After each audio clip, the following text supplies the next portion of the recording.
महाराष्ट्राचा।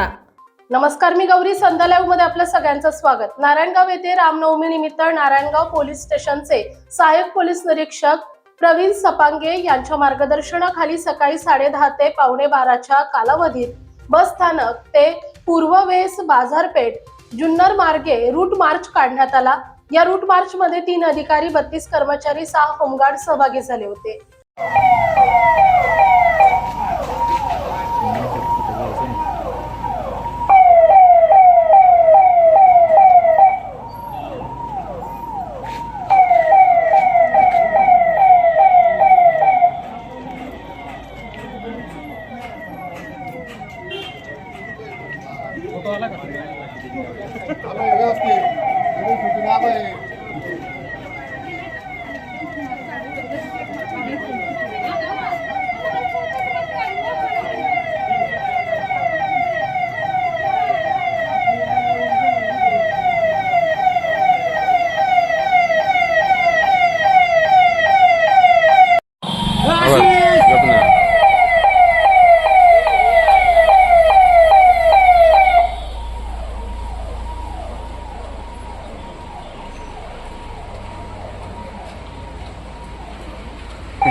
ताज्या आणि महत्त्वपूर्ण बातम्या पाहण्यासाठी आजच आमच्या संध्या लाईव्ह न्यूज चॅनलला YouTube वर सबस्क्राइब करा आणि बेल आयकॉन प्रेस करा।